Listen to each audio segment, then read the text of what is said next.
ਘੋੜੇ ਦੇ ਉੱਤੇ ਇੱਕ ਸਵਾਰ ਵਿਟੀਅਰ ਟਾਊਨ ਆ ਲਾਸ ਐਂਜਲਸ ਏਰੀਏ 'ਚ ਜਾ ਰਿਹਾ ਸੀ ਤੇ ਜਦੋਂ ਉਹ ਟ੍ਰੈਫਿਕ ਦੇ ਵਿੱਚ ਘੋੜੇ ਨੂੰ ਜਿਹੜਾ ਆ ਪੂਰੇ ਜ਼ੋਰ ਦੇ ਨਾਲ ਦੌੜਾ ਰਿਹਾ ਸੀ, ਗੈਲੋਪਿੰਗ ਕਰ ਰਿਹਾ ਸੀ।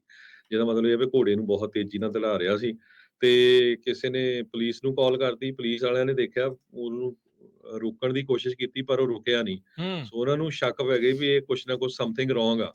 ਸੋ ਫਾਈਨਲੀ ਉਹ ਪੁਲਿਸ ਵਾਲੇ ਜੋ ਆ ਵਿਟੀਅਰ ਪੁਲਿਸ ਵਾਲੇ ਉਸ ਨੂੰ ਰੋਕਣ ਦੇ ਵਿੱਚ ਕਾਮਯਾਬ ਹੋ ਗਏ ਤੇ ਜਦੋਂ ਉਸਨੇ ਉਹਦਾ ਜਿਹੜਾ ਰਾਈਡਰ ਸੀ ਜਾਂ ਆਪਾਂ ਡਰਾਈਵਰ ਕਹਿ ਦਈਏ ਤੇ ਉਸ ਨੂੰ ਫੜਿਆ, ਉਸ ਨੂੰ ਉਤਾਰਿਆ ਤੇ ਦੇਖਿਆ ਵੀ ਪੂਰੀ ਤਰ੍ਹਾਂ ਉਹ ਸ਼ਰਾਬੀ ਸੀਗਾ। ਸੋ ਉਸ ਨੂੰ ਜਿਹੜੀ ਆ ਹੁਣ ਡਰੰਕ ਡਰਾਈਵਿੰਗ ਦੀ ਟਿਕਟ ਦੇ ਦਿੱਤੀ ਗਈ ਹੈਗੀ ਆ। ਉਸ ਤੋਂ ਬਾਅਦ ਜਿਹੜਾ ਘੋੜਾ ਆ ਉਹਨੂੰ ਵੀ ਫੜ ਕੇ ਲੈ ਗਿਆ ਪੁਲਿਸ ਸਟੇਸ਼ਨ ਜਾ ਕੇ ਕਹਿੰਦੇ ਘੋੜੇ ਨਾਲ ਤਾਂ ਬੜਾ ਪੁਲਿਸ ਵਾਲਿਆਂ ਨੇ ਪਿਆਰ ਕੀਤਾ ਤੇ ਜੋ ਘੋੜਸਵਾਰ ਸੀ ਉਹਨੂੰ ਅੰਦਰ ਪਿਆਰ ਦਿੱਤਾ ਹੋਊਗਾ ਤੇ ਕੈਲੀਫੋਰਨੀਆ ਦੇ ਸਰੋਤਿਆਂ ਨੂੰ ਦੱਸਦੀ ਜਾਈਏ ਬਹੁਤ ਵਾਰ ਆਪਾਂ ਨੂੰ ਵੀ ਕਾਲਾਂ ਆਉਂਦੀਆਂ ਵੀ ਯਾਰ ਮੈਨੂੰ ਤਾਂ ਟਰੱਕ ਤੇ ਟਿਕਟ ਮਿਲੀ ਸੀ ਇਹ ਕਾਹਤੇ ਕਾਰ ਵਾਲੇ ਜਾਂ ਹੋਰ ਪੁੱਛੀ ਜਾਂਦੇ ਆ।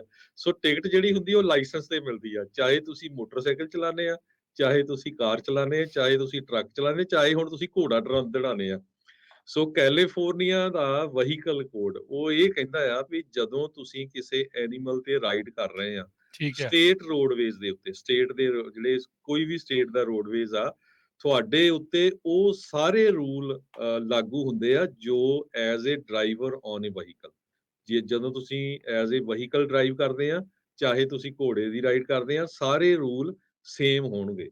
ਸੋ ਇਹਦਾ ਮਤਲਬ हुँ। ਇਹੀ ਆ ਸੇਮ ਤੇ ਲੀਗਲ ਬਲੱਡ ਅਲਕੋਹਲ ਲਿਮਟ ਜੋ ਆ ਬੈਕ ਆ ਉਹ 0.08% ਤੋਂ ਘੱਟ ਹੋਣੀ ਚਾਹੀਦੀ ਆ। ਜੇ ਕੋਈ ਪੀਂਦਾ ਆ ਮਤਲਬ ਪੀਣਾ ਨਹੀਂ ਚਾਹੀਦਾ ਆਪਾਂ ਤਾਂ ਹਮੇਸ਼ਾ ਹੀ ਇਹ ਕਹਿੰਦੇ ਆ। या ਸੋ बिल्कुल। ਸੋ ਜੇ ਤੁਸੀਂ ਡਰਿੰਕ ਕਰਕੇ ਘੋੜੇ ਦੇ ਉੱਤੇ ਵੀ ਜਾ ਰਹੇ ਆ ਤੇ ਤੁਹਾਨੂੰ ਟਿਕਟ ਮਿਲ ਸਕਦੀ ਆ। ਇਹ ਨਵਾਂ ਜਿਹੜਾ ਪ੍ਰੂਫ ਆ ਇਹ ਤੁਹਾਨੂੰ ਦੱਸਿਆ ਵੀ ਵਿਟੀਅਰ ਪੁਲਿਸ ਡਿਪਾਰਟਮੈਂਟ ਨੇ ਇਹ ਸਾਰੀ ਖਬਰ ਫਿਰ ਸੋਸ਼ਲ ਮੀਡੀਆ ਤੇ ਵੀ ਸਾਂਝੀ ਕੀਤੀ। ਸੋ ਇਹ ਹੁਣ ਪੂਰੀ ਪੂਰੀ ਦੁਨੀਆ ਦੇ ਵਿੱਚ ਇਸ ਵੇਲੇ ਜਿਹੜੀ ਆ चर्चा का ਵਾਇਰਲ विषय। ਹੋਈ ਆ ਵੀ ਦੇਖੋ ਜੀ ਘੋੜਸਵਾਰ ਨੂੰ ਵੀ ਹੁਣ ਡਰੰਕ ਡਰਾਈਵਿੰਗ ਦੀ ਟਿਕਟ ਮਿਲ ਗਈ ਹੈਗੀ। ਬਿਲਕੁਲ ਜੀ, ਸੋ ਚਰਚਾ ਦਾ ਵਿਸ਼ਾ ਜਿਹੜਾ ਉਹ ਬਣਿਆ ਹੈ। ਸੋ ਘੋੜੇ ਤੇ ਉਹ ਕਿਤੇ ਵੀ ਉਹ ਜੋ ਵੀ ਆ ਵੀ ਭਾਈ ਪੀ ਕੇ ਨਹੀਂ ਚਲਾਉਣੀ, ਕਹਿਣ ਦਾ ਮਤਲਬ ਇਹ ਆ, ਜੀ। ਮਕਸਦ ਇਹ ਆ।